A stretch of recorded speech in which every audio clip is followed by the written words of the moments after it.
നമസ്കാരം, എൻ്റെ പേര് നിതിൻ എഫ് എന്നാണ്. ഞാൻ സിറ്റി ഹോസ്പിറ്റലിലെ കൺസൾട്ടന്റ് സൈക്കോളജിസ്റ്റാണ്.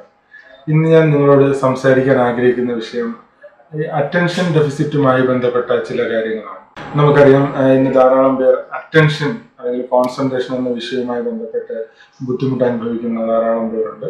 പ്രത്യേകിച്ച് കുട്ടികളൊക്കെ, വിദ്യാർത്ഥികളൊക്കെ തന്നെ അറ്റൻഷൻ കുറവാണ്, പഠിക്കാൻ പറ്റുന്നില്ല എന്നൊക്കെ പറഞ്ഞ് ധാരാളം ബുദ്ധിമുട്ടുകൾ പലരും പറയുന്നത് നമുക്ക് കാണാനായിട്ട് കഴിയും. അപ്പോൾ അതെങ്ങനെയാണ് അറ്റൻഷൻ കോൺസെൻട്രേഷൻ മെച്ചപ്പെടുത്താൻ കഴിയുക, അല്ലെങ്കിൽ അറ്റൻഷനും കോൺസെൻട്രേഷനും തമ്മിലുള്ള വ്യത്യാസം എന്താണ്, അങ്ങനെയുള്ള ചില കാര്യങ്ങളാണ് ഇന്ന് ഞാൻ നിങ്ങളോട് പറയാനായിട്ട് ആഗ്രഹിക്കുന്നത്. അപ്പോൾ അറ്റൻഷൻ എന്ന് പറയുന്ന ആക്ച്വലി കുറേ കാര്യങ്ങളിൽ നിന്ന് ഒരു കാര്യത്തിലേക്ക് പർട്ടിക്കുലറായിട്ട് സ്പെസിഫിക് ആയിട്ട് ഫോക്കസ് കൊണ്ടുവരിക, സെലക്ട് ചെയ്ത് വരുന്നതിനെയാണ് ആക്ച്വലി അറ്റൻഷൻ എന്ന് പറയുന്നത്. അപ്പോൾ അറ്റൻഷൻ ലോങ്ങർ ടൈമിലേക്ക്, ഒരു 10 മിനിറ്റ് 15 മിനിറ്റ് അങ്ങനെ ഒരു ലോങ്ങർ പീരീഡിലേക്ക് മെയിൻറ്റെയിൻ ചെയ്യുന്നതിനെയാണ് നമ്മൾ കോൺസെൻട്രേഷൻ എന്ന് പറയുന്നത്. അപ്പം ചില കുട്ടികൾക്ക് ഈ അറ്റൻഷൻ പ്രോബ്ലം വരാറുണ്ട്, ചില കുട്ടികൾ കോൺസെൻട്രേഷൻ പ്രോബ്ലം വരാറുണ്ട്. അപ്പം അറ്റൻഷൻ പ്രോബ്ലം ഉണ്ടെങ്കിൽ അവർക്ക് പിന്നെ കോൺസെൻട്രേഷൻ്റെ ഇഷ്യൂ വരുന്നില്ല, കാരണം അറ്റൻഷനെ ആദ്യമേ ഡൈവേർട്ടായി പോകുന്നുണ്ട്. അപ്പം അറ്റൻഷനും കോൺസെൻട്രേഷനും വേറെ തന്നെ നമ്മൾ കാണേണ്ടുന്ന വളരെ പ്രധാനപ്പെട്ട കാര്യങ്ങൾ തന്നെയാണ്. അപ്പോൾ ഒന്നാമതായിട്ട് വിദ്യാർത്ഥികളൊക്കെ ഓർത്തിരിക്കേണ്ടുന്ന ഒരു കാര്യം എന്താണെന്ന് വെച്ചാൽ നമ്മളുടെ പ്രയോറിറ്റിയും വില്ലിങ്നെസ്സും ആണ്. അതായത് ഒന്നാമത് ഇപ്പം നിങ്ങളുടെ ഒരു അറ്റൻഷൻ ഡെഫിസിറ്റ് അല്ലെങ്കിൽ അറ്റൻഷനിലുള്ള കുറവ് പരിഹരിക്കുന്നതിന് വേണ്ടിയിട്ടുള്ള ഒരു വില്ലിങ്നെസ് ഉണ്ടോ ഇല്ലയോ എന്നുള്ളതാണ്. അപ്പോൾ ആദ്യം ആ ഒരു വില്ലിങ്നെസ് ഉണ്ടാക്കാൻ വേണ്ടിയിട്ട് ശ്രമിക്കുക എന്നുള്ളതാണ്. ഞാനിപ്പോൾ നേരിടുന്ന ഈ ബുദ്ധിമുട്ടിനെ ഓവർകം ചെയ്യാൻ വേണ്ടിയിട്ട് ഞാൻ ആത്മാർത്ഥമായിട്ട് ശ്രമിക്കേണ്ടതായിട്ടുണ്ട് എന്നുള്ള ഒരു യാഥാർത്ഥ്യം ഉൾക്കൊള്ളുക എന്നുള്ളതാണ്.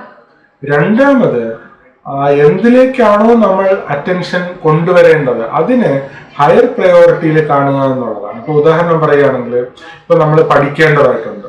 അപ്പം പഠിക്കുക എന്നുള്ള പഠനം എന്ന് പറയുന്ന ഒരു റെസ്പോൺസിബിലിറ്റി അല്ലെങ്കിൽ ഒരു ആക്ടിവിറ്റിയെ ഫസ്റ്റ് പ്രയോറിറ്റിയിൽ തന്നെ കൊണ്ടുവരിക എന്നുള്ളതാണ്. കാരണം ഈ പഠനത്തെക്കാൾ കൂടുതൽ പ്രാധാന്യം നമ്മൾ ഗെയിംസിനോ അല്ലെങ്കിൽ കൂട്ടുകാരോടുകൂടെ ഫോണിൽ സംസാരിക്കുന്നതിനോ ഓൺലൈൻ ഗെയിമിങ്ങിനോ റീൽസ് ഷോർട്സ് ഒക്കെ സ്ക്രോൾ ചെയ്യുന്നതിനോ അങ്ങനെയുള്ള കാര്യങ്ങൾക്ക് പഠനത്തെക്കാൾ കൂടുതൽ പ്രയോറിറ്റിയും പ്രാധാന്യവുമാണ് നിങ്ങൾ കൊടുത്തിരിക്കുന്നതെങ്കിൽ ഒരിക്കലും നിങ്ങൾക്ക് ഒരു അറ്റൻഷൻ പ്രോപ്പറായിട്ട് പഠനത്തിൽ മെയിൻറ്റെയിൻ ചെയ്യാനായിട്ട് കഴിയില്ല. കാരണം നിങ്ങൾ പഠനത്തിനകത്തേക്ക് വരുമ്പോൾ വീണ്ടും ഈ പറഞ്ഞ ഹയർ പ്രയോറിറ്റി ഉള്ള കാര്യങ്ങളിലേക്ക് അറ്റൻഷൻ ഡൈവേർട്ട് ചെയ്തു പോകുമെന്നുള്ളത് ഒരു വളരെ പ്രധാനപ്പെട്ട ഒരു പ്രോബ്ലമാണ്.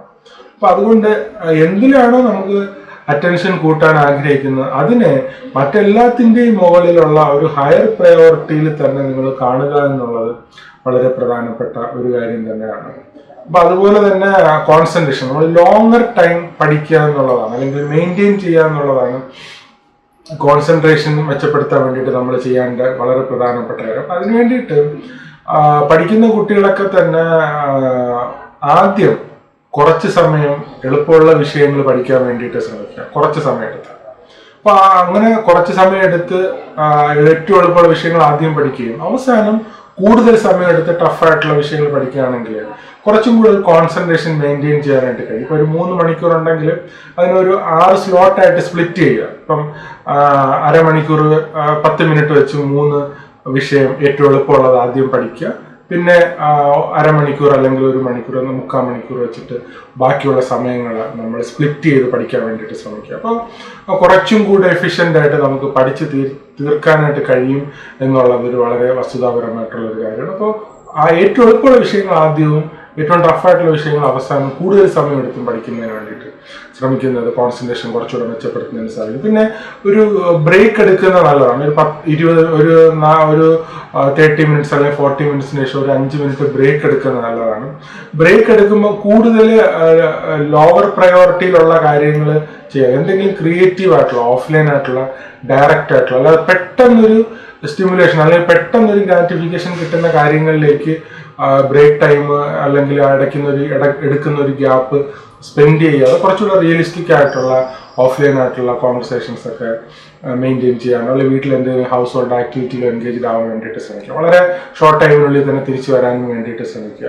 അതുപോലെ എന്തെങ്കിലും ചെറിയ ബ്രീത്തിങ് എക്സർസൈസ് പോലുള്ള റിലാക്സേഷൻ ടെക്നിക്കൊക്കെ ചെയ്യുന്ന നല്ലതാണ്. അങ്ങനെ നിങ്ങൾ വളരെ സീരിയസ് ആയിട്ട് ഈ ഒരു അറ്റൻഷനും കോൺസെൻട്രേഷനെയും കാണുകയാണെങ്കിൽ തീർച്ചയായിട്ടും അത് മെച്ചപ്പെടുത്തി എടുക്കാൻ കഴിയുമെന്ന് തന്നെയാണ് എൻ്റെ വിശ്വാസം. Thank you so much.